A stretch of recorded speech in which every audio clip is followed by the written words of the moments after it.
Chivalry 2 has been the most accessible medieval slasher game that we've ever gotten. It's always been a niche genre, but Chivalry 2 has brought it a little bit closer to the mainstream. We have a very loyal audience on PC, but also this is the first slasher game that's really brought in the console crowd, the Xbox, the PS5 with the Game Pass, and the PS5's equivalent to Game Pass, which Shiv just got taken off of, which is very sad. But we've had thousands upon thousands of people enjoy this game. It's one of the most fun games you could ever play. And at this point, I think it's just factual to say this is the most successful game we have ever had in the genre. And just when it felt like the game was really starting to hit its stride as far as content and different modes being added in regularly, we hit a point where in 2024, the developers announced, in June of 2024 actually, that they would no longer be supporting the game. And this is pretty heartbreaking for the players. Torn Banner Studio, they have a very loyal fan base for Chivalry 2 and players who have stuck with them for years through a bunch of different problems with bugs and performance, and the players stuck around because it was the only type of game in the genre where you could bring everyone together from console and PC and just have an insanely good time. And the devs didn't abandon the game for no reason. They abandoned it because they wanted to work on a different project, something completely different. So in today's video, we're going to talk about how Torn Banner Studios killed Chivalry 2. Now, for us to tell this story, I think it's important that we go back to the beginning, June 8th, 2021, when Chivalry 2 released. And a lot of people didn't know that Chivalry came out that long ago because it released as an Epic Games exclusive. Now, I think universally gamers just hate the Epic Games Store, right? I don't think that's a controversial opinion there, but there wasn't much advertisement for the game. A lot of people didn't hear about it unless you're really into that medieval slasher genre. So the Epic Games release, it almost felt like a year-long early access where only people like myself who are really in the genre played it. We had a very small, tight-knit community, and a lot of things in the game didn't work. We didn't really have functioning crossplay. There were some promises made by the devs that were kind of broken, but regardless, we got to play the game for a year before it kind of opened up a little bit more to the mainstream. And if you guys don't know, games go Epic exclusive because the Epic Games Store will give the developers an absolute boatload of money to keep their game just on their platform for the contracted time. And for smaller indie developers whose games may or may not sell, this is sometimes a great option because then you get a ton of money to work with. And I think this money that was given them from Epic Games allowed them to do things like grow their studio size. And I believe when the game released, Chivalry 2 had a studio of about 15 or 20 people, and through the game's life cycle, it grew up to a studio of around 100 employees. And after this exclusive period ended, the game really hit its stride. A lot of the bugs started getting worked out.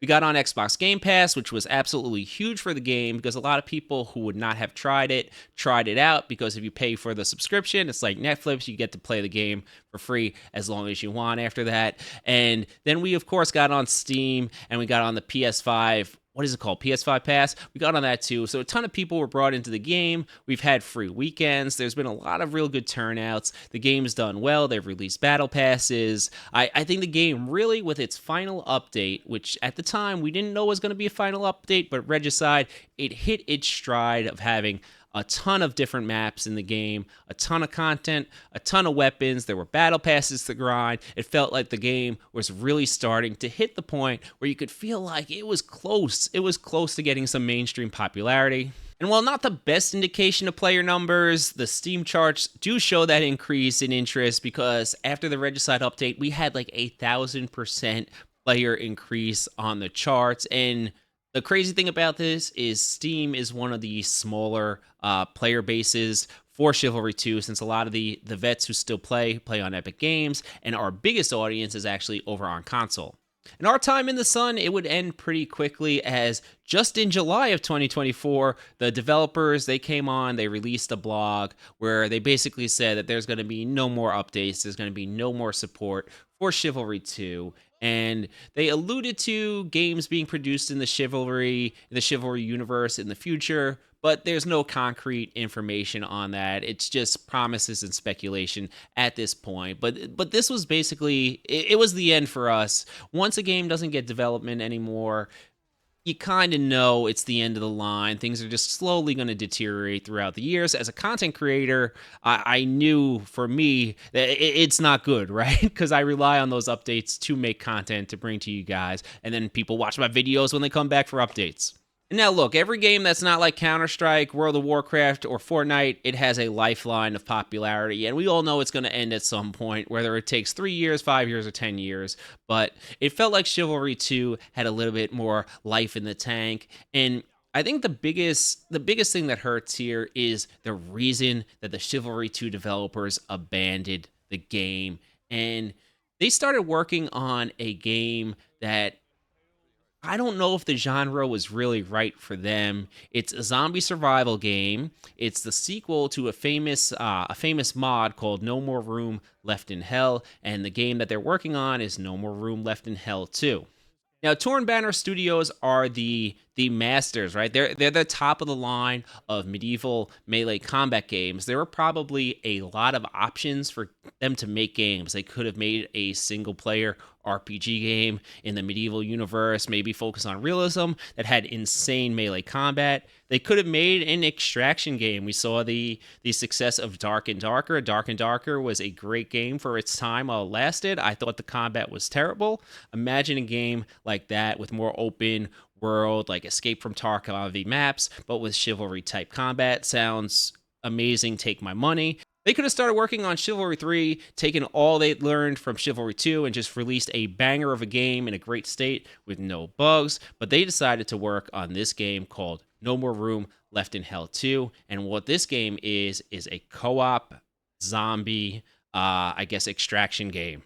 Now, the advantage of making medieval slasher games is that there's not much competition, right? Like, we've only gotten a few successful games in this genre's existence, period. But that is not the case with zombie games. There are a bazillion zombie games out there. Most of them are terrible, but there are some that have extreme cult followings of people who love games like that. And when you have games that are that good, and that have had that much success, you need to release a product that can match or surpass that. Probably surpass it because you don't have the name value yet. And that's really hard to do when it's your first entry into the genre. In Torn Banner Studios in general, they have a reputation for releasing games that are just buggy disasters on day one.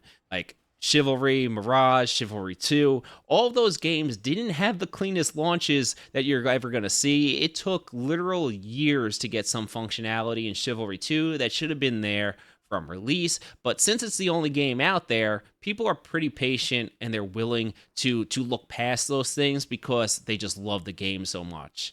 Zombies, it's a little bit different. There are a lot of good zombie games out there. You already have DayZ in there. You just got 7 Days to Die that just came out, which was pretty damn good. Like, there's Left 4 Dead. There are a lot of good games in that genre. And I might get crap for being negative sometimes or being a pessimist, but I saw that game get announced and all I needed to do is read the description of what it was going to be, and I was like, this game is going to flop. It has zero chance to be successful with Torn Banner's history on what they've developed and the genre they're going into. This was nothing that was really unique or innovative. It was just another zombie game coming out in a market saturated with zombie games. I feel like the suits over at Torn Banner are like, hey, make us something mainstream, and they just landed on the most basic mainstream type game you could find, which is a zombie game.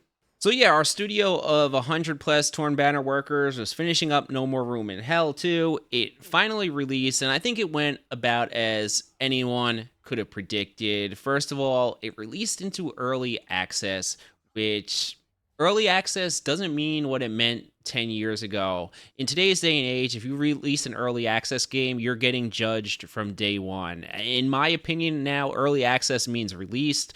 And No More Room Left in Hell 2, it came out in early access as a complete bug-ridden disaster where the party system and the launchers weren't working, people couldn't get in games. It did sell a ton of copies. I believe it has over 18,000 reviews alone on Steam. That's a lot of people who not only bought the game, but took the time to write a review. And for a very long time, they were overwhelmingly negative on Steam. I mean, it's pretty tough to get that many people who spent money, were excited for a game, and think it is absolute like complete balls, and they think it's so bad that they're willing to write a review on it. And the player charts back that up. This is a game that throughout its lifestyle has averaged 50 to 100 concurrent players over on Steam. And when you're a multiplayer game, a co-op multiplayer game, you need to match people up with people in the region, people who they can be friends with, right? And when 100 people in the entire world are playing, it's pretty hard to do that. You need people for an online game. This game is still under development, so I don't know, maybe things will come together over another year or two, but I think the writing's been on the wall from before this even released, and I think Torn Banner themselves has made it pretty clear that this game has flopped completely because they dropped the hammer. They dropped the hammer on the design studio, and their studio of 100 people that they were so proud to keep talking about in their Chivalry 2 updates, they fired an extreme majority of them. We're back down to where we started, extremely small, extremely niche, like I want to say double A studio, but I think that might even pushing it. They're back to being more of an indie studio. And I think what hurts so much about this for someone who's a fan of the Chivalry 2 game is that this really it brings up some questions about Torn Banner's future as a studio and those promises they made about more chivalry type games. It brings up some questions about those. If Torn Banner plans on making multiple games in the chivalry genre, how are you going to do that when you have 20 people working on in the studio, right? Like that just is not enough people to make a close to AAA game in today's environment. And we were really hoping that Chivalry 3 with 100 people working on it would be something where we're getting a product on par with some of those double or AAA studios. And I've always been optimistic about the genre. I think this melee slasher genre can get much larger and much closer to a mainstream appeal. I think we just haven't had the right game come out that was accessible to enough people, that also had like the modes that'll bring in bigger streamers, bigger content creators, or really keep people engaged long term. I think you even see it with the Battlefield 6 beta.